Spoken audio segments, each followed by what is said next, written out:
Coucou tout le monde, je suis en retard pour l'épiphanie, mais si vous êtes comme moi, vous mangez des galettes et des royaumes pendant tout le mois de janvier, donc j'ai quand même décidé de vous partager ma recette toute simple de galettes à la crème d'amande.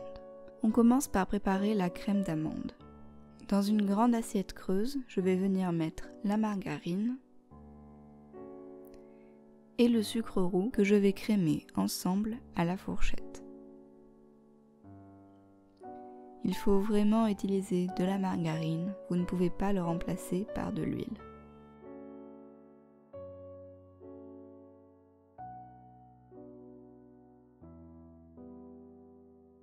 Quand tout est bien mélangé, je rajoute quelques gouttes d'arôme d'amande amère. Je vous conseille vraiment de mettre 1 ou 2 gouttes, puis d'ajuster ensuite. Et puis un œuf de lin bien ferme. C'est totalement facultatif, moi j'aime bien la crème d'amande qui est crémeuse et fondante, mais si vous aimez la crème d'amande classique, vous pouvez simplement omettre l'œuf de lin.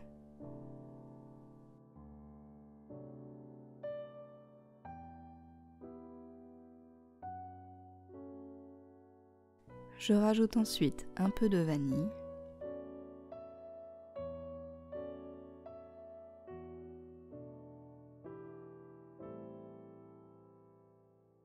Et puisque je voulais faire ma galette à la pistache, je rajoute de la pâte de pistache. En tout, j'ai dû en mettre 3 cuillères à soupe, mais c'est facultatif, vous pouvez l'omettre pour une galette classique. Vous pouvez aussi mettre du pralin, de la purée de noisettes ou ce dont vous avez envie.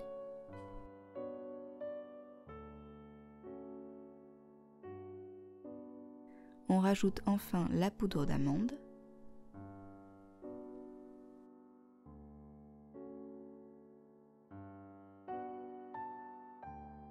Et on finit en incorporant de la fécule.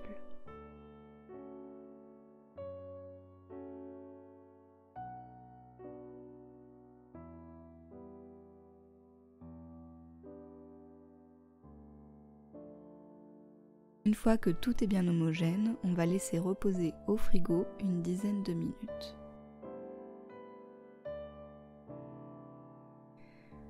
Je sais faire la pâte feuilletée maison, mais je n'en avais vraiment pas envie du tout. Du coup, j'ai acheté 2 pâtes feuilletées prêtes à l'emploi. Les miennes font 32 cm de diamètre, mais si vous en avez des plus petites, je pense que ce serait encore mieux pour avoir une galette avec une crème d'amande bien épaisse. J'utilise un cercle simplement pour marquer la surface où je vais étaler la crème d'amande. Puis je viens l'étaler.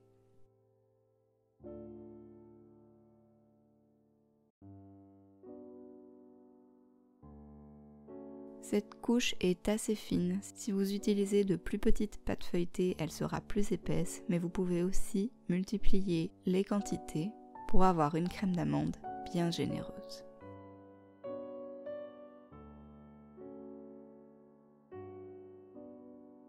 J'humidifie les bords avec de l'eau directement avec mes doigts.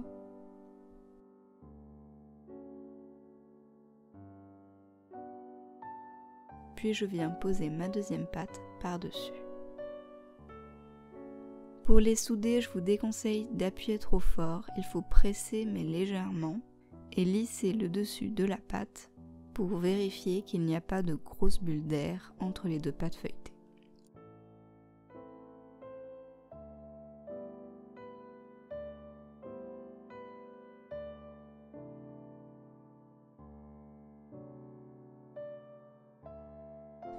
À ce moment-là, je me suis rendu compte que j'avais oublié la fève, donc je soulève ma première pâte pour pouvoir l'y glisser. Si vous n'en avez pas, vous pouvez toujours utiliser une amande ou une noisette.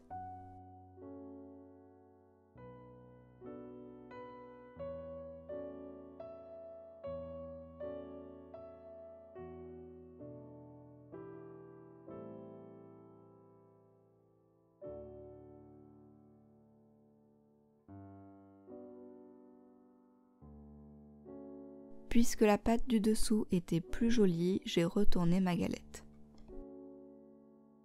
Ça permet aussi d'avoir un plus joli feuilletage, surtout avec de la pâte feuilletée faite maison.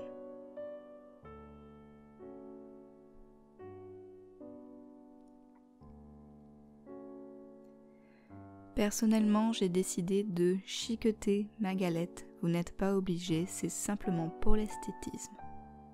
Voilà comment faire si vous avez envie de faire pareil. Vous pressez fort 2 doigts contre le bord de la pâte et vous faites une forme de pétale en utilisant le dos d'un couteau. Ne soyez pas timide parce qu'il faut faire des formes prononcées pour qu'elles restent à la cuisson. Je dore ensuite avec un pinceau en utilisant un savant petit mélange de lait, de café et de sucre, mais vous pouvez simplement utiliser un fond de lait végétal bien sucré. Attention de ne pas laisser des petits puits de dorure dans les pétales, car ils risquent de noircir à la cuisson. On fait ensuite les dessins au-dessus de la pâte. Je ne sais pas comment ce motif s'appelle, mais vous le connaissez je pense. Vous pouvez utiliser n'importe quel motif que vous avez envie de faire, il y en a plein sur internet.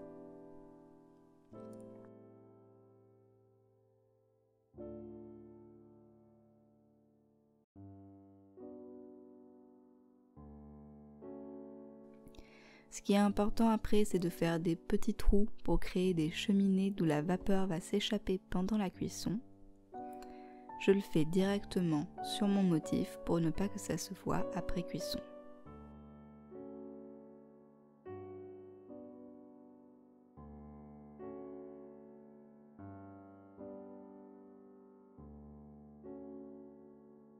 Et on enfourne enfin dans un four à 200 degrés pour environ 10 ou 15 minutes, puis on baisse à 180 degrés jusqu'à ce que la galette soit bien cuite. Et voilà à quoi elle ressemble à la sortie du four.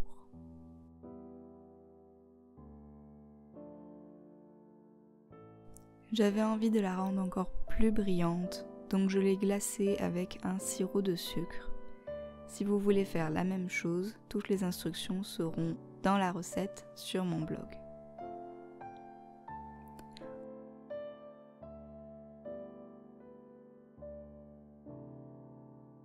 On l'avait déjà bien entamée, mais j'avais quand même envie de vous montrer à quoi elle ressemblait à la découpe.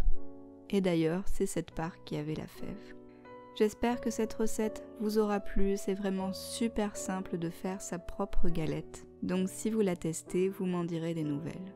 Le lien vers la recette complète se trouve juste en bas dans la barre d'infos. Je vous souhaite une très belle année 2020 et je vous dis à très bientôt.